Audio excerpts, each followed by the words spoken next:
सदैव वस्त्र पवित्र रखें, शरीर को पवित्र रखें। ये पशुओं जैसा आचरण करने वाले भजन नहीं कर सकते। ये जो कहते हैं ना भजन में मन नहीं लगता, पवित्रता चाहिए। अब ऐसे पशु की तरह शौच हो लिए, उठे चल दिए, ऐसे नहीं। पवित्रता, शौचाचार का निर्वाह कीजिए। लघु शंका भी जाइए तो जल लेकर जाइए। इंद्री का प्रक्षालन, फिर हाथ का प्रक्षालन, फिर 3 बार आत्मन राधा वल्लभ श्री हरिवंश, राधा वल्लभ श्री हरिवंश। जैसे शास्त्रीय विधान में केशवाय नमः, नारायणाय नमः, माधवाय। पवित्र रहिए। देखो भजन कैसे नहीं होता। मिट्टी जल आदि से बाह्य शरीर की पवित्रता और छल कपट के त्याग से भीतर की पवित्रता बढ़ती है। गुरु से कपट ये सर्वनाश का लक्षण है। अगर तुममें कोई दोष है, गुरुदेव पूछ रहे हैं, तुमने ऐसा अक्षरशः जैसा हृदय में वैसा बोल दे जी, अब चाहे दंड दो चाहे क्षमा करो, ये आपका विषय। पर सत्य बात यह कि मेरे हृदय में ऐसी पाप वृत्ति थी, मैंने ऐसा किया या ऐसा करने का हमारे संकल्प बन रहा है। गुरु से कपट नहीं। अंदर कपट रखोगे, मन मलिन हो जाएगा, भाग जाओगे, माया घसीट ले जाएगी। जो गुरुदेव ने उपासना दी है उसी का केवल अनुष्ठान। समय कहां आपके पास और के लिए? कहां समय है? प्रियाजू के सिवा हमारे पास समय कहां है? ऐसी दिनचर्या है, एक क्षण भी तो समय नहीं है। हम फिर और क्या अनुष्ठान करें? अपनी लाडली जू को हर समय देखते रहना है, दुलार करना है, नाम मंत्र वाणी जी का गायन, उन्हीं की सेवा में। गृहस्थी हैं तो जो व्यापार नौकरी उन्हीं के लिए समर्पित करें। इसके लिए बहुत सहन शक्ति चाहिए। ठंडी गर्मी, मान अपमान, निंदा स्तुति, परिवार वालों की अवहेलना, ये सब मिलेगा इनाम में। इसे सहो चुपचाप, इसके लिए रो मत।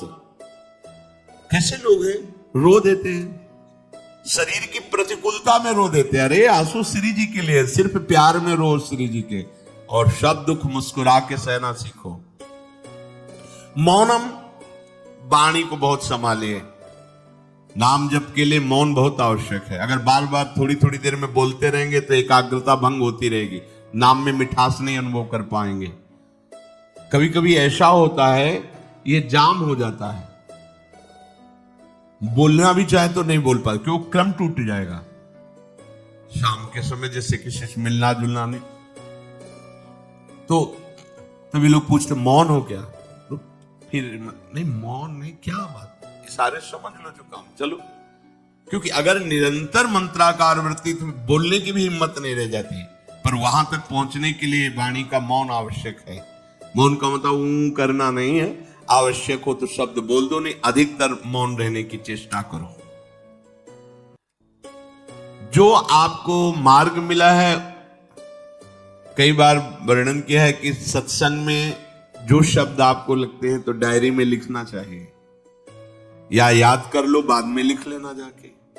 और अपने लिखे हुए सत्संग के वचनों को रोज स्वाध्याय करना चाहिए। अमुक तारीख के सत्संग में ये पॉइंट, और उनको बार बार, ऐसा नहीं कि आपको ही कह रहे हैं, जहां जहां संत मिले जो जो बोले उनके सामने तो लिखा पड़ी नहीं, पीछे हट के लिखना। 2 डायरी हैं, एक सन्यास की है, एक वैष्णव मार्ग, दोनों को, गुरुजनों की, महापुरुषों की वाणी को एकदम एकाग्रता से सुनाओ। जब अलग हटे तो सबसे पहला काम, इस तारीख को इस महापुरुष ने ये शब्द बोला, और उन्हीं का बार बार स्वाध्याय करना। क्योंकि सब शास्त्रों में कहां हम दौड़े घूमेंगे, महापुरुष जन सब शास्त्रों का सार बोलते, उसे लिख लिया। सरलता, आपका जीवन सरल होना चाहिए। छल कपट द्वंद, मुख में कुछ और, हृदय में कुछ और, आचरण में कुछ और, ये दुष्ट पुरुष का लक्षण है। उपासक का, शिष्य का लक्षण नहीं है। दुष्टता का त्याग करो। हृदय में कुछ और चल रहा है, वाणी से कुछ और बोल रहे हो, आचरण में कुछ और है, ये दुष्ट पुरुष का लक्षण है। साधु पुरुष का जो वाणी में वही, हृदय में वही, आचरण में है, तीनों की मिलान है, वही साधु है, वही उपासक है, वही भक्त है, जिसकी तीनों एक हो। वाणी से जो बोला वही हृदय में है, जो हृदय में वही आचरण में है। यहां वाणी से कुछ बोल रहे, हृदय में कुछ चल रहा है, आचरण कुछ और बता रहे हैं, ये ठीक नहीं। सरलता का तात्पर्य है मन, वचन और कर्म, ये तीनों एक होने चाहिए। अहिंसा, वाणी से शरीर से किसी को भी कष्ट ना पहुंचे, ऐसी अंदर धारणा रखो। वो अपने संकल्प विकल्प करके कष्ट भोगे, उसकी बात, हमारे द्वारा किसी को कष्ट ना पहुंचे, ये हमारी धारणा हो। सर्दी गर्मी सुख दुख आदि द्वंद्व हर्ष विषाद आदि जो है, इनको सहना सीखो।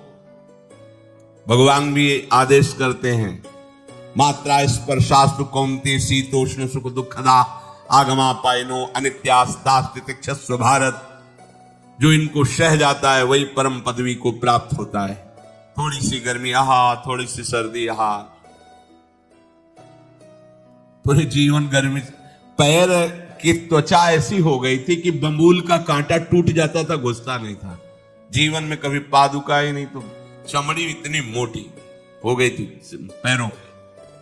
सर्दी गर्मी जैसा आप इसको, आप देखो यहां आप कौन सा स्वेटर पहनते हैं, जीवन में कभी नहीं।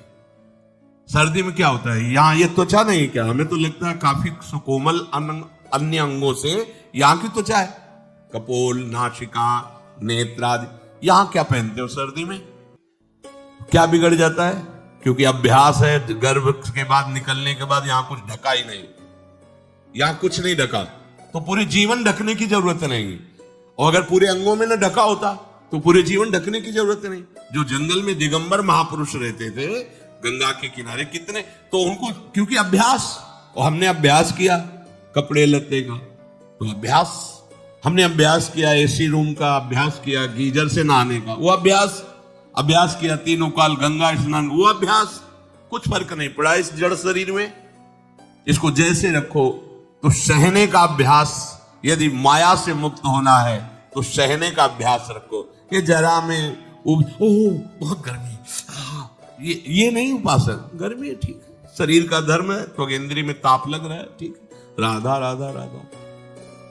आप कहोगे प्रवचन करने से नहीं होता। कभी बिजली नहीं रखी ईद दाम में, कटवा के रखे थे? बिल्कुल नहीं। जितनी देर होश रहा, आपका हाथ से पंखा कर लिया, नहीं तो बस राधा राधा राधा, जो मिला मांग के खाया, कुशासन पे ले। प्रवचन ही केवल नहीं रहे, अब तो जैसे जो प्यारो करे सोई मोहि भावे। नहीं, जानबूझ करके अपने शरीर को अधीन नहीं करना चाहिए। सुविधाओं की अधीनता, तुम भोगता नहीं, सुविधाएं तुम्हें भोग रही हैं। जितना तुम सुविधा भोगी बन जाओगे उतना तुम कमजोर हो जाओगे। सीधे प्रकृति का वार सहो, तुम महात्मा सुदृढ़ बलवान हो जाओगे। तुम्हारे आगे समर्थ शब्द लग जाएगा। जो प्रकृति के और विकारों के वेगों को सीधे सहता है उसे महात्मा कहते हैं। स महात्मा सुदुर्लभा यम ही न व्यत्यन्ते पुरुषम पुरुषर्षभ सुख दुख समान। जिसका सुख दुख समान भाव, किसी भी वेग की व्यथा से हृदय व्याकुल नहीं होता, वो भगवान को प्राप्त करने का अधिकार प्राप्त कर लेता है। इसलिए सहनशीलता। सर्वत्रात्मनेश्वरान वीक्षाम कैवल्य मनिकेतताम विवक्त चीर वसनम संतोषम एन केनचित। ये ध्यान रखो कि तुम कभी प्रभु से अलग नहीं हो। सर्वत्र भगवान है तो यहां भी है, सब समय में है तो इस समय में भी है, सब में है तो हम में भी है, सबके हैं तो हमारे भी हैं। हम कभी भी प्रभु से विलग नहीं हो। एकांत सेवन तुम्हारा स्वभाव बन जाना चाहिए। चाहे जो हो, थोड़े समय के लिए तो एकांत बैठो। एकांत मिला तो मोबाइल का संग कर लिया, एकांत मिला तो मित्र बना लिए, बैठ के प्रपंच वार्ता कर रहे हो। नहीं, अगर भगवत प्राप्ति करनी, माया मुक्त होना है तो एकांत एकांत ही होना चाहिए। भले 100 लोग हैं, हमारा किसी से कोई संबंध नहीं, और हम बैठे हैं अपने आराध्य देव के चिंतन में, हम एकांत हैं।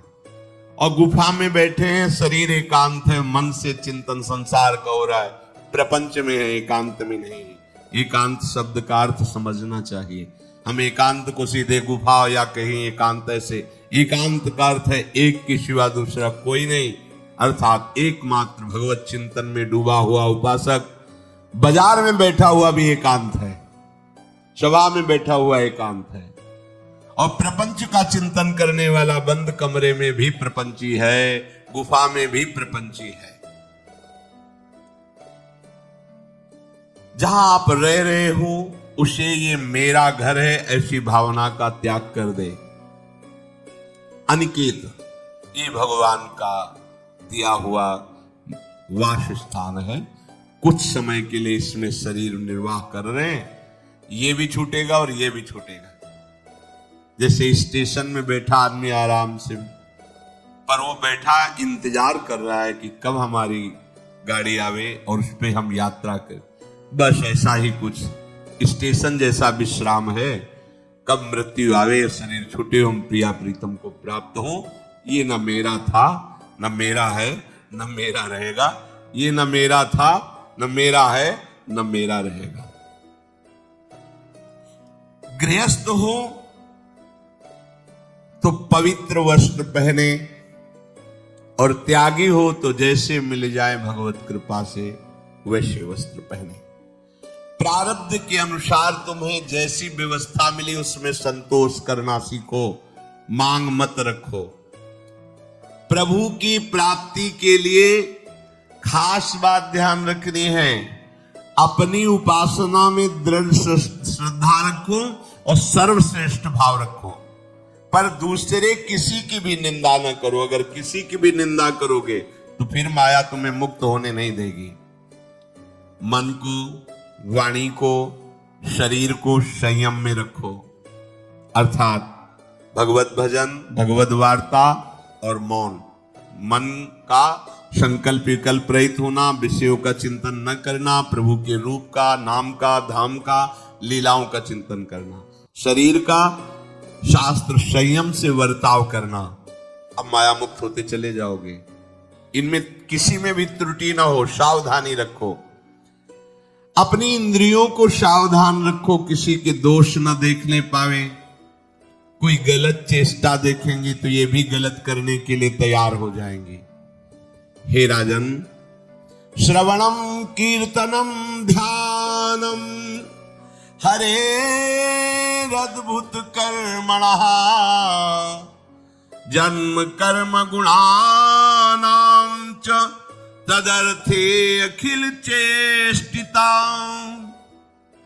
श्री भगवान के बड़े अवतार हुए हैं, बड़ी अद्भुत अद्भुत लीलाएं हैं। प्रभु का प्रकट होना, लीला करना, दिव्य गुणों का वर्णन। यदि आप इनको गाएंगे लीलाओं को और श्रवण करेंगे तो मोह की बात क्या, महामोह का भंजन हो जाएगा। बड़ी सामर्थ्य भगवान के चरित्रों की महिमा बड़ी है। अगर इनको आप सुनेंगे, बार बार सुनेंगे, तो आपको और कोई साधन करने नहीं पड़ेंगे, अपने आप सब साधन प्रकाशित हो जाएंगे। जहां कहीं कभी भी किसी का उद्धार की बात आई है तो भगवत चरित्र सुनने से ही आई है। शरणागति श्रवण से ही प्रारंभ होती है, भक्ति भी श्रवण से ही प्रारंभ होती है, पूर्णता भी श्रवण से ही होती है। श्रवण सुजस सुनी आयऊ, तो श्रवणम कीर्तनम स्मरणम। पहला श्रवण, खूब भगवत चर्चा सुनने का स्वभाव बना लेना चाहिए। पर देखा जाता है कि 20 वर्ष भगवत चर्चा सुनने पर रंग नहीं आता है, क्योंकि ये तो बना लिया स्वभाव कि जहां भी कथा हो रही सुन रहे और बाद में निकले तो बख्शते वो किसी को नहीं, सबकी निंदा करते हैं। बस किसी एक की प्रशंसा, एक की निंदा, तुम्हारा सारा का सारा सत्संग बेकार हो गया। अगर सत्संग को सुरक्षित रखना है तो ना किसी की स्तुति, ना किसी की निंदा, जो सुना है उसको अपने जीवन में मनन करते हुए उतारे। प्रभु की लीलाओं का श्रवण और प्रभु के नाम का कीर्तन और प्रभु के रूप का ध्यान, ये तीन बातें बहुत जल्दी भगवत प्रेम प्रकट कर देती हैं।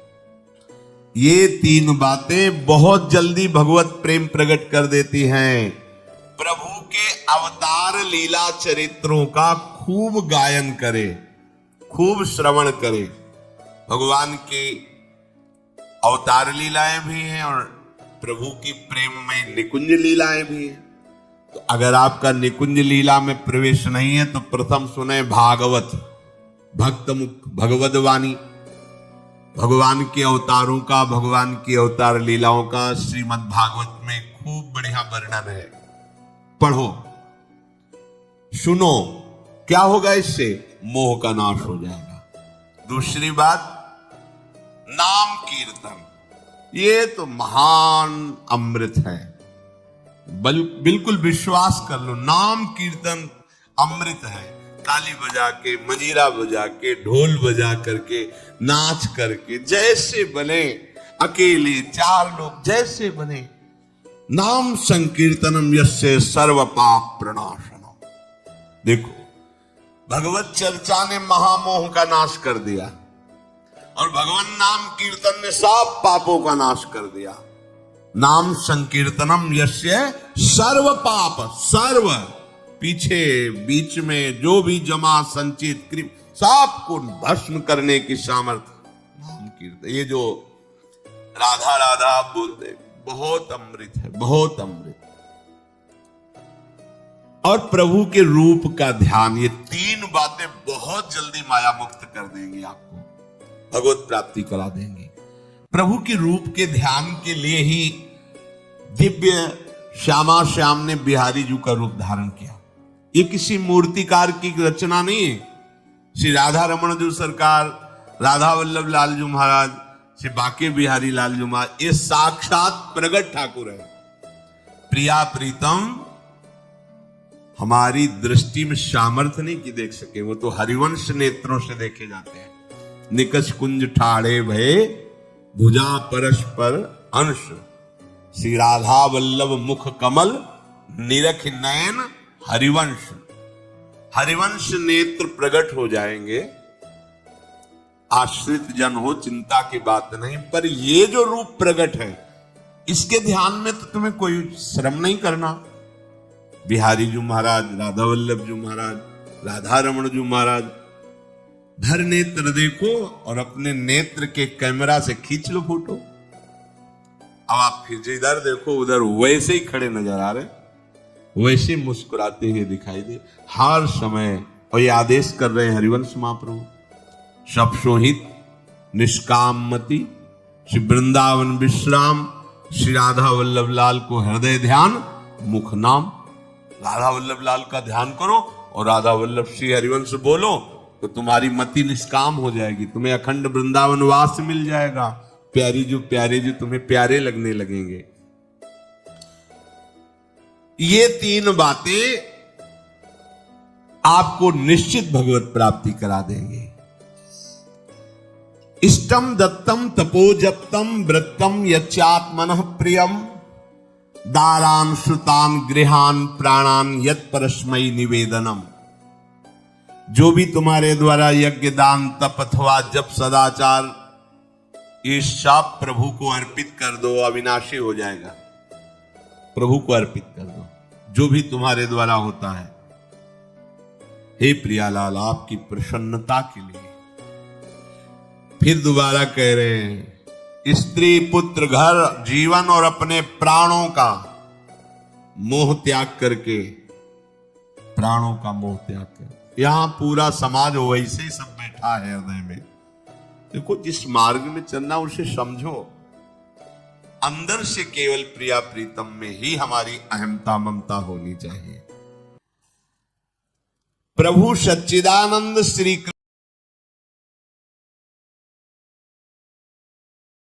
सिर्फ 1 महीने ये 6 काम कर लो, फिर देखो चमत्कार। हर इंसान अपने जीवन में चमत्कार की उम्मीद करता है, लेकिन चमत्कार तभी होते हैं जब हम अपने जीवन में सही दिशा में प्रयास करते हैं।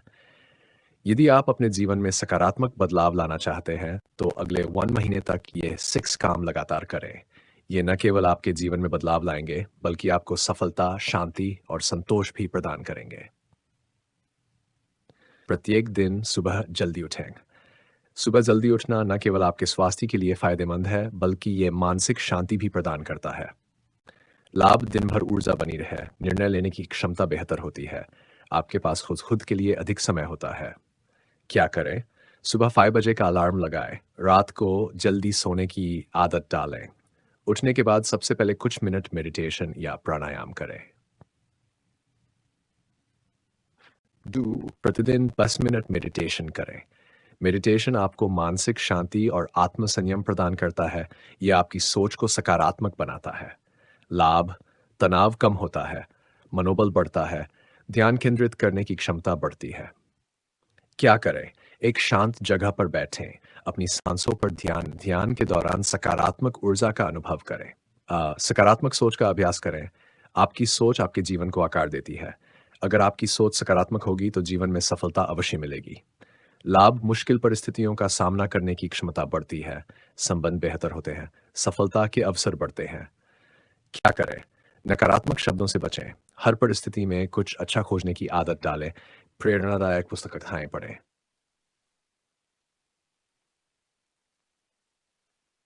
स्वस्थ जीवन शैली अपनाएं। आपका शरीर और मन तभी अच्छे से काम कर सकते हैं जब आप उन्हें सही पोषण और आराम दें। लाभ: रोग प्रतिरोधक क्षमता बढ़ती है, मानसिक स्वास्थ्य बेहतर होता है, काम में उत्पादकता बढ़ती है। क्या करें? संतुलित आहार लें, प्रतिदिन 30 मिनट व्यायाम करें, दिन में 8 घंटे की नींद लें। प्रतिदिन किसी एक व्यक्ति की मदद करें। दूसरों की मदद करने से न केवल उनका जीवन बेहतर होता है, बल्कि आपकी आत्मा को भी शांति मिलती है। लाभ: समाज में आपका योगदान बढ़ता है, दूसरों के साथ संबंध मजबूत होते हैं, आपकी आंतरिक खुशी बढ़ती है। क्या करें? किसी जरूरतमंद को खाना खिलाएं, बच्चों को पढ़ाई में मदद करें, वृद्धजनों से बात कर उनका मन हल्का करें, धन्यवाद व्यक्त करें। कृतज्ञता का भाव आपके जीवन में संतोष और खुशी लाता है। जब आप दूसरों का धन्यवाद करते हैं तो आप उनके साथ अपने संबंध को मजबूत बनाते हैं। लाभ: मानसिक तनाव कम होता है, आपके जीवन में सकारात्मक ऊर्जा बढ़ती है, दूसरों के प्रति आपका दृष्टिकोण बदलता है। क्या करें? हर रात सोने से पहले उन 3 चीजों को लिखें जिनके लिए आप आभारी हैं। अपने परिवार और दोस्तों को उनके योगदान के लिए धन्यवाद कहें। छोटी छोटी चीजों की कदर करना सीखें। कैसे करें इन आदतों का पालन? डेली रूटीन बनाएं, अपने दिनचर्या में इन कामों को शामिल करें। याद दिलाने के लिए अलार्म लगाएं। शुरुआत में अलार्म या नोटिफिकेशन का उपयोग करें। एक साथी बनाएं, कोई ऐसा व्यक्ति चुनें जो आपके साथ इन आदतों को अपनाए। 4 सकारात्मक दृष्टिकोण रखें, किसी भी स्थिति में हार न माने।